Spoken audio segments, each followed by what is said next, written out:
কাজে তো আজকে গেলাম না, কালকে কি গেলি কি মহাজন কি নেবে নি? দে একটু ফোন দিয়ে দেই। তাহলে আজকে মহাজন রে তাহলে ফোন দিয়ে দেই। হ্যালো ভাই, ভালো আছেন? ভাই বলতেছি কি, আজকে আজকে তো কাজে আসতে পারলাম না, আমার তো শরীর খারাপ। আনে দেই কাল পরশু কাজে আসবানে তাহলে। তুই যে কাজে তো আসবি, আমার এই মাঠে ধান মান নষ্ট হয়ে যাচ্ছে। পুরা 5-7 জনে কাজ করিস, জানিস? তুই তাদের মধ্যে মেন। এখন তুই যদি না আসিস তাহলে এই কাজকর্ম করবে কিটা?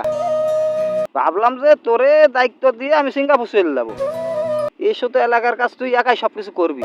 তা তুই আমার সঙ্গে এমন কিছু করবি আমি কখনো ভাবতে পারিনি। আচ্ছা ঠিক আছে, আমি কথা বলে তোর জানাচ্ছি, ঠিক আছে? তো রাখ।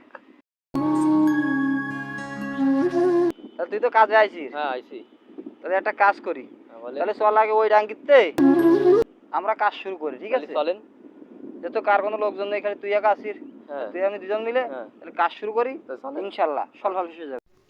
বন্ধু আমার পানের দোকানদার, ও আমি এক কাজে আইসে মাঠে বৈশা ভাবি ওই নাগরের কথা। পর্যন্ত কাজ শেষ, সেই পর্যন্ত আজকেই বিরাম মানে।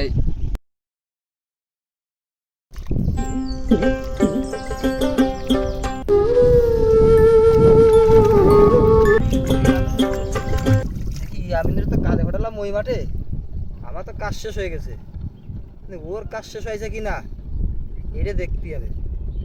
যাই, শ্যামাটা ছোট মানুষ একা একা ফাটালাম, দেখি কি আসতেছে।